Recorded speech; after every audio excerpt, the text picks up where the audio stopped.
बिहान माइजूले मेरो रुमको पर्दा खोल्दै भन्नुभयो, भान्जा छिटो उठेर रेडी हुनु, कलेज जाने होइन र? माइजू मेरो बिस्तराको नजिकै आउँदै हुनुहुन्थ्यो। माइजूको कुरा सुनेपछि मैले बिस्तारै मेरो आँखा खोले र उठेर बसे। मलाई बिहान उठ्न पटक्कै मन पर्दैन। मलाई बिहानको निन्द्रा एकदम प्यारो लाग्छ, तर माइजूले उठाएपछि नाइ भन्न सक्दैन थिएँ। म बेडमा बसेरै निदाउन लागेको थिएँ। माइजूले फेरि उठ्न भन्नुभयो। मैले उठ्न आनाकानी गर्दै थिएँ, तर माइजूले सधैँ जस्तो मेरो ब्ल्याङ्केट तान्नुभयो। बिहानमा मेरो कालो कोब्रा सधैँ सारो हुन्छ र आज पनि सारो भएर तन्केर लामो भएको थियो। त्यो देखेर माइजू डराउनु भयो र केही नबोली बाहिर जान लाग्नुभयो। मलाई पनि लाज लाग्यो र आफ्नो हातले कोब्रालाई ढाके। त्यसपछि के भयो यो सुन्नको लागि पुरै भिडियो हेर्नुहोला। नमस्कार साथीहरू, म निखिल हुँ। हाल म बुटोलमा पढाइको लागि मामाको घर बस्ने गर्छु। मेरो आफ्नो घर प्युठान हो। म गाउँको एकदम ह्यान्डसम केटो हुँ। सबैले मलाई ओए ह्यान्डसम भनेर बोलाउने गर्छन्। म घरको एक्लो छोरो पनि हुँ। मेरो मामा एक ठुलो कम्पनीको म्यानेजर हुनुहुन्छ र त्यहाँ मामालाई सबैले एकदम सम्मान गर्छन् र मामाको स्यालेरी पनि धेरै राम्रो छ। त्यसैले माइजूलाई केही कुराको कमी हुन दिनुहुन्न मामाले। मामाका छोराछोरी साना छन्, सबै कुरा राम्रो छ, तर मामा कामको सिलसिलामा हप्ताको 3 दिन बाहिर बस्नु पर्थ्यो। त्यति बेला घरको हेरचाह गर्ने बाहिरको मान्छे आउँदा घरमा कोही छोरा मान्छे त छ है भनेर मामा पनि ढुक्क भएर जानुहुन्थ्यो। त्यसैले पनि होला मामा जहिले बाहिर जाँदा पनि मलाई पैसा दिएर जानुहुन्छ। मामाले दिएको पैसा 3 दिनमा पनि सकिँदैन। त्यसैले मैले आजभोलि जम्मा गरेर राख्ने गरेको छु, किनभने कलेजको फी बाबाले पठाइदिनुहुन्छ र खाने खर्च मामाले पुर्याइदिनुहुन्छ। त्यसैले मामाले बाहिर जाँदा दिएको पैसा मैले जम्मा गरेको छु। मेरी माइजू मामा भन्दा 10 वर्षले कान्छी हुनुहुन्छ। मामा अहिले 35 वर्षको हुनुभयो र माइजू 25 वर्षको। माइजूको शरीर एकदम सुन्दर छ। सायद भगवानले पनि फुर्सदमै बनाएको हुनुपर्छ माइजूलाई। सेतो छाला, ठुला ठुला आँखा, मिलेका दाँतहरू, पिपलपाते ओठ, ओठहरू पनि यति कोमल कि निचोड्दा दुध आउला जस्तो। छाती ठुला ठुला, कम्मर छिनेको, हिप उठेका, साह्रै राम्री हुनुहुन्छ। स्वर्गकै अप्सरा भन्दा पनि फरक नपर्ला जस्तो। म मामा घरमा आउँदा सुरुमा माइजू खासै बोल्नु हुँदैन थियो, तर मैले माइजूलाई पहिलोचोटि देख्ने बित्तिकै साह्रै राम्री लागेको थियो। उहाँलाई देख्दा त अरू बाँकी केटीहरू फिक्का हुन् जस्तो लाग्यो।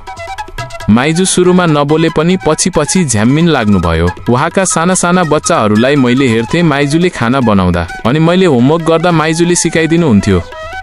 हामीले एकअर्कालाई यसरी नै मद्दत गर्थ्यौँ। म बिहान सधैँ ढिलोसम्म सुत्थेँ, कलेज जान ढिलो हुन्थ्यो अनि उठेर बल्ल पछुताउँदै घरमा बस्थेँ। त्यसैले माइजूले सधैँ मलाई उठाउन आउनुहुन्थ्यो। एक दिन म सुतिरहेको बेला बिहान माइजूले मेरो रुमको पर्दा खोल्दै भन्नुभयो, भान्जा छिटो उठेर रेडी हुनु, कलेज जाने होइन र? माइजू मेरो बिस्तराको नजिकै आउँदै हुनुहुन्थ्यो। माइजूको कुरा सुनेपछि मैले बिस्तारै मेरो आँखा खोलेर उठेर बसेँ। मलाई बिहान उठ्न पटक्कै मन पर्दैन। मलाई बिहानको निन्द्रा एकदम प्यारो लाग्छ, तर माइजूले उठाएपछि नाइ भन्न सक्दैन थिएँ। म बेडमा बसेरै निदाउन लागेको थिएँ। माइजूले फेरि उठ्न भन्नुभयो। मैले उठ्न आनाकानी गर्दै थिएँ, तर माइजूले सधैँ जस्तो मेरो ब्ल्याङ्केट तान्नुभयो। बिहानमा मेरो कालो कोब्रा सधैँ सारो हुन्छ र आज पनि सारो भएर तन्केर लामो भएको थियो। त्यो देखेर माइजू डराउनु भयो र केही नबोली बाहिर जान लाग्नुभयो। मलाई पनि लाज लाग्यो र आफ्नो हातले कोब्रालाई ढाके। त्यो रात गर्मी धेरै थियो र म पहाडमा हुर्केकोले गर्दा यो तराईमा मलाई थोरै गर्मीमा पनि धेरै नै गर्मी हुन्थ्यो। त्यो रात पनि निकै गर्मी थियो र राति त झन् लाइट नै गयो। म राति उठेर नुहाएर सुत्दा पनि गर्मी भएर मैले मेरो पुरै कपडा खोलेर सुतेँ।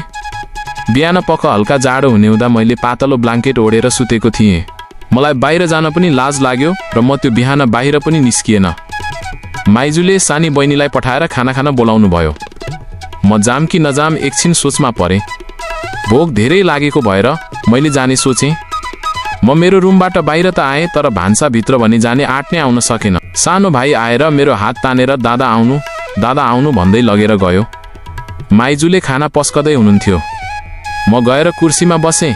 मैले टाउको सिधा गरेर हेर्नै सकिनँ अनि माइजूले खाना ल्याएर भान्जा गिलास उता सार्नु त म खाना त्यहाँ राख्छु भन्नुभयो। मैले त्यति बेला बल्ल माइजूतिर हेरेँ र गिलास सारेँ। माइजूले खाना राखिदिनु भयो र मैले पनि खाएँ। माइजूले भन्नुभयो, भान्जालाई उठाउन पनि गाह्रो हुने भयो त अब मलाई। बस म केही बोल्न सकिनँ। म लाजले रातो पिरो हुँदै थिएँ। माइजूले फेरि भन्नुभयो, अप्ठ्यारो मान्नै पर्दैन नि, भान्जा केही हुँदैन। यो उमेर नै यस्तै हो, यो बेला यस्ता सामान्य कुराहरू त भइहाल्छ नि। हजुरले पनि जानी त गर्नुभएको होइन नि। अनि यो कुरा त मैले पनि बुझ्नुपर्छ कि यो उमेरमा यो समस्या सबैलाई हुन्छ। त्यसैले आकाश नै खस्यो के नै भयो भन्ने नसोच्नु। माइजूले दिएको यो सान्त्वना मेरो लागि निकै ठुलो थियो। मैले बल्ल चेनको सास फेरे र मनबाट पनि निकै ठुलो बोझ हटे जस्तो भयो।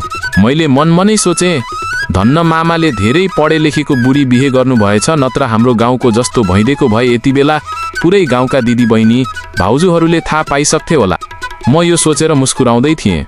माइजूले मलाई नै हेरिरहनु भएको रहेछ। आज माइजूले मलाई राम्रैसँग हेर्दा पनि मलाई खै किन मनमा अर्कै लागिरहेको थियो। मैले पनि मुस्कुराउँदै माइजूलाई हेरेँ र हात धुन बाहिर गएँ।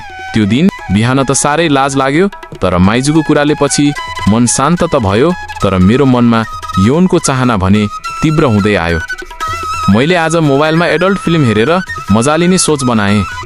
त्यो दिन छिटो खाना खाएर हतारमा म आफ्नो रुम गएँ र पर्दा लगाएर फिल्म लगाउन लागेँ। र अब मैले फिल्म हेर्दै सुरु गरेँ। म स्वर्ग पुग्नै लागिसकेको बेला माइजू आउनुभयो। माइजूले पानी ल्याएर आउनु भएको रहेछ। मैले हतारमा पर्दा त लगाएँ, तर ढोका लगाउन त भुसुक्कै बिर्सेको रहेछु नि। माइजूलाई देख्दा मैले रोक्न पनि सकिरहेको थिएन। स्वर्गमा पुग्न लागेको बेला एक्कासी छोड्नु पर्दाको पीडा सायद हजुरहरूले पनि कहिलेकाहीँ त भोग्नु नै भएको होला। मैले मन नभई पनि रोकेँ र छेउमा भएको ब्ल्याङ्केट ओढेँ। माइजूले टेबलमा पानी राखिदिएर गइहाल्नु भयो। अब भने म फेरि आफैलाई गाली गर्न लागेँ। बिहान माइजूले सम्झाएर मन शान्त भएको थियो। अब फेरि त्यही गल्ती गरेँ मैले। अब कसरी मुख देखाउने फेरि मलाई आपत पर्यो। अर्को दिन बिहान माइजू आएपछि कुरा गर्छु क गरी हुन्छ म माफी माग्छु सोचेँ। त्यो दिन रातभरि निद पनि लागेन। छटपटाउँदै कति बेला बिदाएछु पत्तै पाएन। अर्को दिन मेरो छिट्टै आँखा खुल्यो। मोबाइल हेरेको 5 बज्नै लागेको रहेछ। अब त माइजू उठाउन आउने बेला भइसकेको थियो, तर मनमा यो पनि चलिरहेको थियो कि हिजो त्यो सब भएपछि माइजू आउनुहुन्छ कि आउनु हुँदैन होला। तर पनि मैले माइजूलाई कुरिरहेँ, तर माइजू आउनु भएन। माइजू रिसाउनु भयो कि सोचे। मैले एक्सपेक्ट गरेको थिएन कि माइजू आउनु हुँदैन भनेर। मनले जे सोचे पनि आउनुहुन्छ कि भन्ने नै लागिरथ्यो। 8 बजिसक्यो, तर माइजू नआएपछि म आफै गएर माइजूसँग बोल्ने आँट गरेँ। म सिधै भान्सामा गएँ। माइजू खाना बनाउँदै हुनुहुन्थ्यो। माइजूलाई देख्ने बित्तिकै मेरो शरीर चिसो भयो, बोली हराएको जस्तो भयो। माइजूले केही नभएको जस्तो गरी उठ्नुभयो, भान्जा भन्नुभयो। मैले पनि माइजू उठेँ, तर आज माइजूले उठाउन आउनु भएन नि, किन माइजू भनेर सोधेँ। माइजूले हाँस्दै भन्नुभयो, अनि आज त शनिबार हो त किन उठाउनु भनेर नक्को नि भान्जा, आज त शनिबार पो रहेछ है भनेर कुर्सीमा बसेँ। माइजूले चामल धुँदै हुनुहुन्थ्यो। मैले भने, आज शनिबार रहेछ है माइजू, मत कि हिजोको कुराले गर्दा रिसाउनु भयो कि भन्ने सोचेको। माइजूले थाहा नै नपाएको जस्तो गरी भन्नुभयो, के भएको थियो र हिजो? खै म त बिर्सिएँ भान्जा, म भन्दै हाँस्नुभयो। मैले बुझिहालेँ कि माइजूले झुटो बोल्दै हुनुहुन्छ भनेर। आज माइजूको हाँसोमा छुट्टै हाँसो थियो कि उहाँले मेरो सबै करतुत देखेर पनि नदेखेको जस्तो गर्नुहुँदैछ। माइजूले मलाई आज अनौठो प्रश्नहरू सोध्न लाग्नुभयो, जिएफ छ कि नै भनेर। र सबैभन्दा अनौठो प्रश्न त यो थियो कि आजसम्म यौन सम्बन्ध छ कि छैन भनेर। मैले पनि छैन भने, किनकि आजसम्म मैले त्यस्तो काम कसैसँग गरेको थिएन। म आफ्नै हातको सहारामा बाँचिरहेको थिएँ। माइजूले र मैले धेरै कुरा गऱ्यौँ। उहाँले आज मलाई धेरै कुराहरू सोध्दै काम गर्दै गर्न लाग्नुभयो। उहाँले भान्जालाई म कस्तो लाग्छ भन्नुभयो। मैले पनि साह्रै राम्री लाग्छ माइजू, मैले त हजुर जस्तो राम्री कतै देखेको थिएन। गाउँका केटीहरू त फिक्का हुन्, हजुरको अगाडि त माइजू भने। उहाँ हाँस्नुभयो। उहाँले मलाई भान्जालाई यति राम्री माइजू देख्दा मन लाग्छ कि नाइ भनेर सोध्नुभयो। माइजूको उमेर जम्मा 25 र मेरो 19। हामी जम्मा 6 वर्षले मात्र जेठो कान्छो थियौँ। मैले लागेर के गर्नु माइजू, आकाशको फल आँखा तरी मर भन्छन्, त्यही त हो नि भने। माइजूले पनि कहाँ आकाशमा छु र भान्जासँगै त छौँ नि भन्दै हाँस्न लाग्नुभयो। त्यो दिनदेखि हामी धेरै नजिक भयौँ। म त्यहाँ बस्दासम्म मैले अब हातको सहारा लिनु नपर्ने भयो। माइजूका बच्चा साना भएकोले गर्दा पनि हामीलाई सजिलो भएको थियो। मामा म भन्दा अग्लो र मोटो हुनुहुन्छ, त्यसैले हरेक पटक माइजूले मलाई अलि भित्र भान्जा मजा आइरहेछ भनिराख्नुहुन्छ। तम हदभन्दा अघि बढेँ र त्यो सबै मैले उहाँसँग गर्न पुगेँ। साथीहरू, यदि तपाईलाई मेरो कहानी मन पर्यो भने मेरो च्यानललाई सब्स्क्राइब गरिदिनु र तपाईलाई मेरो कहानी कस्तो लाग्यो कमेन्टमा अवश्य भन्नुहोला है।